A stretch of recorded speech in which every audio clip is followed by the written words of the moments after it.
ओम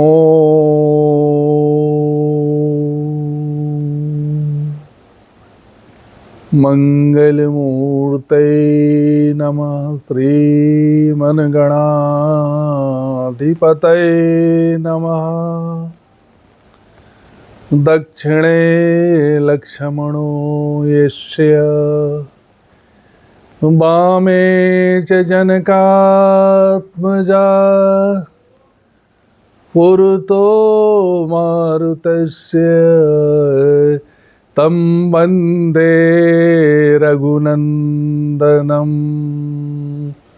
राजा राम राम राम सीता राम राम राम राजा राम राम राम सीता राम राम राम राजा राम राम राम सीता राम राम राम राजा राम राम राम राजा राम राम राम सीता राम राम राम राजा राम राम राम राजा राम राम राम सीता राम राम राम राजा राम राम राम सीता राम राम राम राजा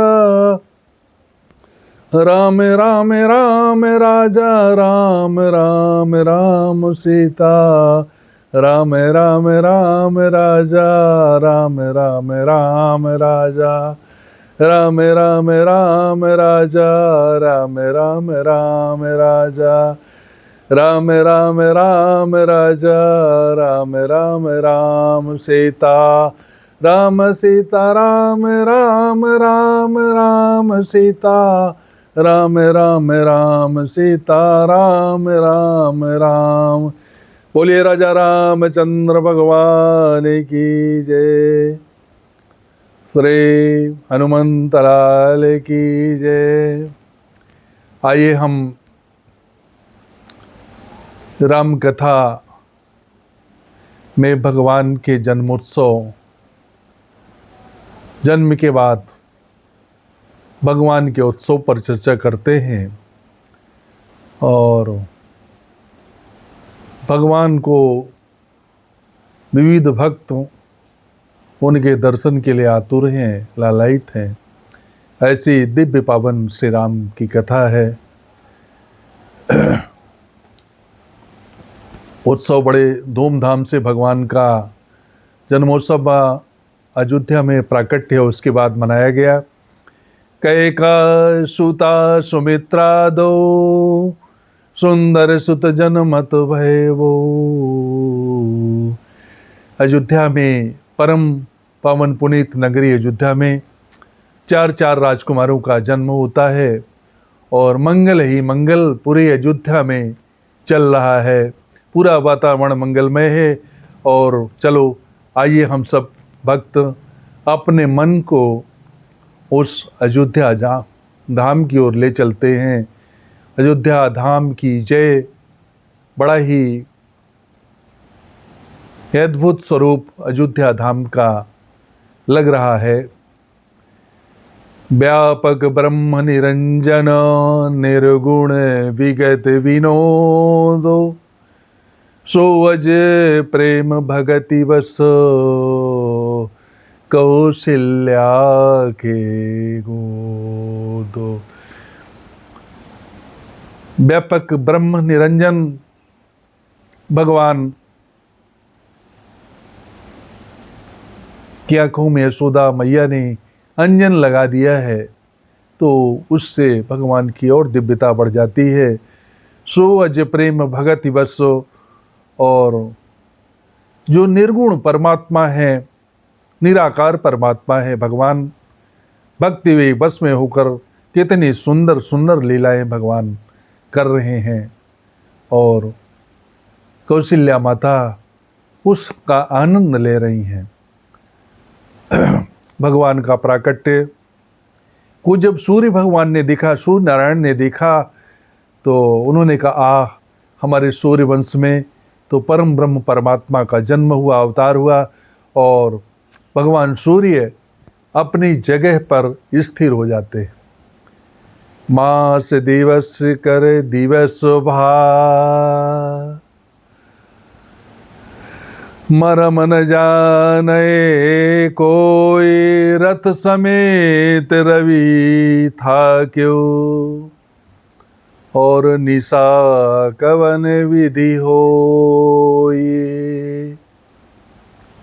सूर्यनारायण ने देखा कि अगरबत्ती धूप आदि का धुआं से बिल्कुल पूरे वातावरण में मंडल में अंधेरा छा गया है, और अयोध्या में ऐसा लग रहा है दोपहर की को ही रात्रि हो गई है, और भगवान अपनी गति को स्थिर कर दिए। सूर्य भगवान सूर्य नारायण ने अपनी गति को स्थिर कर दिया है, और रात्रि कहाँ से आ गई दर्शन करने के समय ऐसा भगवान को लगा, तो उन्होंने अपने को स्थिर किया है और अपनी जगह पर खड़े हो गए। 1 महीना तक सूर्य भगवान हिलते डुलते नहीं, अपने को स्थिर कर दिया। यह शुभ चरित जान पै सोई, कृपा राम कै जा पर होई।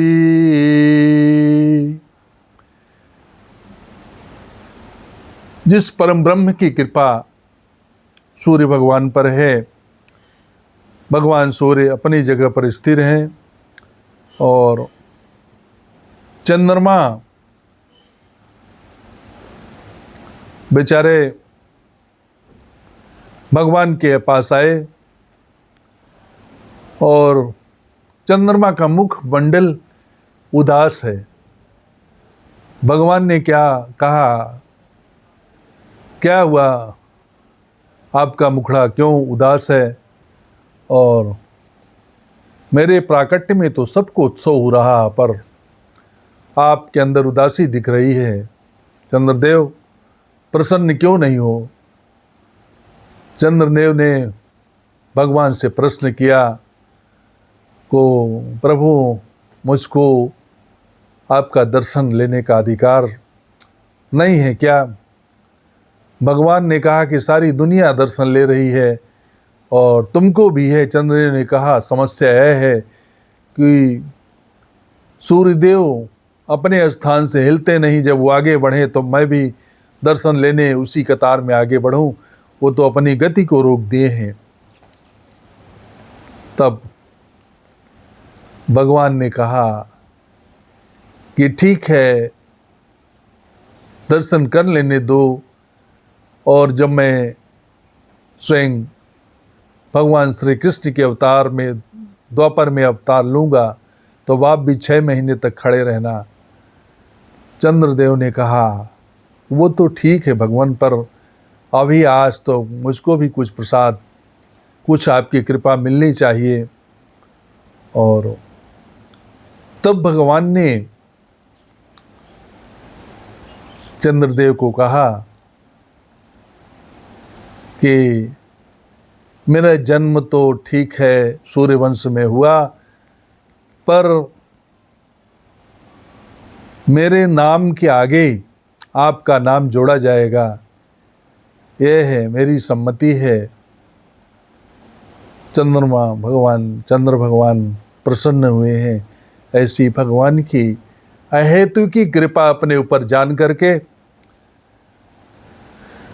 बाल चरित कही विविध विधे, मन मह परम उछा है।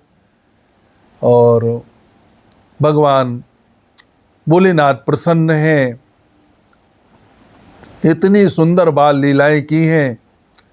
और भगवान की बाल लीलाओं की 2 विभाग किए हैं भोले बाबा ने, शिशु चरित्र और बाल चरित्र। और एक कहो निज चोरी, सुन गिर जायते दृढ़ मति मोरी, तोरी काग भूषुंड संग हम दो, मनुज रूप जाने नहीं कोई। और एक कहो निज चोरी, मैंने खुद चोरी की है। ऐसा भगवान शिव गिरजा से कहते, सुन गिरजा इति दृढ़ मति तोरी। मैंने अपने जीवन में एक चोरी की है, दृढ़ता पूर्वक तुम सुनो। हे गिरजेश कुमारी, और भगवान भूत भवन भोलेनाथ ने कहा है,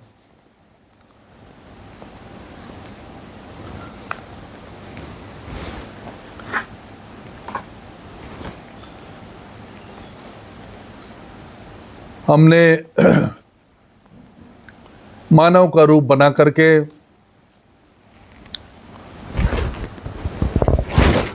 भगवान के दर्शन के लिए जब सुना तो मनुष्य रूप बना करके भगवान के दर्शन के लिए लाइन में लगा के दर्शन करूंगा। पर मेरी नज़र कागभूषुंडी की नज़र मेरे ऊपर पड़ती है। उन्होंने मेरे को देख लिया, और जब देख लिया तो उन्होंने पूछा कि आप प्रभु कहाँ जा रहे हैं। मैंने कहा कि मैं अपने इष्ट देव का दर्शन करने के लिए जा रहा हूँ। इष्ट देव मम बालक रामा, इष्ट देव का जन्म हुआ है। तो कागभूषुंडी जी ने कहा कि वो तो मेरे भी इष्ट देव हैं, तो मैं भी दर्शन करने के लिए चलूँगा। तो भोलेनाथ ने कहा कि आप भी लाइन में लग जाओ। और जब उन्होंने यह बात को सुना कि लाइन में लगने के लिए कह रहे हैं, तो कहा कि मैं तो कहीं भी अटारी पर बैठ कर के दर्शन कर लूँगा, ऊंचे स्थान पर बैठ के दर्शन कर लूँगा। अरे दिक्कत तो आपको ही है कि लाइन में लगना पड़ेगा, पीछे से कोई धक्का मार दिया तो एक उपाय करते हैं अपन, और आपको ज्योतिषी बना देते हैं, और मैं आपके साथ सहायक के रूप में हो जाऊंगा। दोनों जन भगवान का दर्शन कर लेंगे ज्योतिषी के रूप में। इधर खबर फैलवा दी, बाहर की कोई काशी से ज्योतिष पंडित आए हैं, वो हाथ देखते हैं और भूत भविष्य वर्तमान सब बता देते हैं। ये खबर फैल गई है, अंतःपुर तक राजभवन में पहुंच गई कि कोई कोसी से शंकर नाम के ज्योतिषी आए हैं जो त्रिकालदर्शी हैं। तो भीतर से कौशल्या माता का संदेश आता है और उन ज्योतिषी को बुलवाती हैं कि लल्ला का, बालक का भविष्य बता दे। और एक दासी आती है, कहती है कि आपके तो भाग्य खुल गए और मैया ने आपको हाथ देखने के लिए बुलाया है। दिव्य बालक का। भोले बाबा प्रसन्न हुए, अति प्रसन्न हुए, और उन्होंने कहा कि चलो चलते हैं। और दोनों जन चल दिए, कागभूषुंडी जी भी और भोले बाबा भी। जब कागभूषुंडी जी अंदर जाने लगे तो दासी ने रोका, बोला कि एक ही को अनुमति है जाने के लिए। तो भगवान शंकर ने कहा कि कैसे उपाय बने, अब इनको भी तो ले जाना है। कागभूषुंडी ने कहा हाँ हाँ मैं भी चलूँगा, नहीं तो सब पोलम पोल खुल जाएगी आपकी। मैंने ही तो प्रोग्राम बनाया सारा। तब भोले बाबा ने कहा कि मैं ज्योतिषी जरूर हूँ, देखता हूँ मुझको सयानी अवस्था में आँखों में कम दिखता है, और ये देखते हैं उस देखने के अनुसार मैं फिर भविष्य बताता हूँ। और उदासी पुनः माता जी के पास जाती है, मैया के पास जाती है और अनुमति लेकर उनको भी जाने देती है। और जब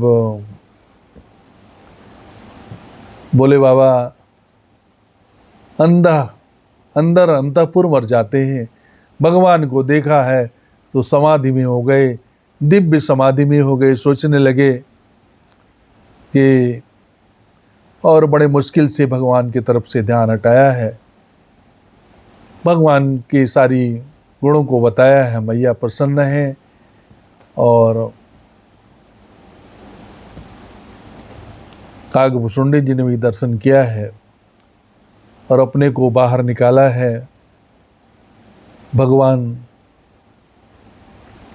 के उस निज स्वरूप से। और मैया कहती हैं कि मेरे लल्ला को आशीर्वाद देके जाइए आप। भगवान ने कहा वो तो इतने सक्षम हैं कि सारे गुण उनमें हैं, कोई आशीर्वाद की आवश्यकता नहीं। पर माता ने हट कर दिया तो भगवान तो भोले बाबा ने उनके सर पर हाथ रख दिया है और घुमाया है। भगवान भी प्रसन्न हुए हैं ऐसा दिव्य स्पर्श पा करके, और बहुत प्रसन्नता अंदर से हुई है। बोले भक्तवत्सल भगवान की जय। और भोले बाबा मस्ती में झूमने लगे हैं और झूमते झूमते वो दोनों जन कागभूषुंडी जी और वो बाहर आते हैं। और इस प्रकार भगवान राम के स्वरूप का भोले बाबा ने दिव्य दर्शन किया है। अब एक दिन की बात है, वशिष्ठ जी आए हैं अंदर सभा में। तो वशिष्ठ जी से दशरथ महाराज ने विनती की है, प्रार्थना की है कि महाराज इन बालकों का आप नाम संस्करण करा दीजिए, नाम संस्कार करा दीजिए। तब जो वशिष्ठ महाराज ने उनका नामकरण कराया है। जो आनंद सिंधु सुख राशि,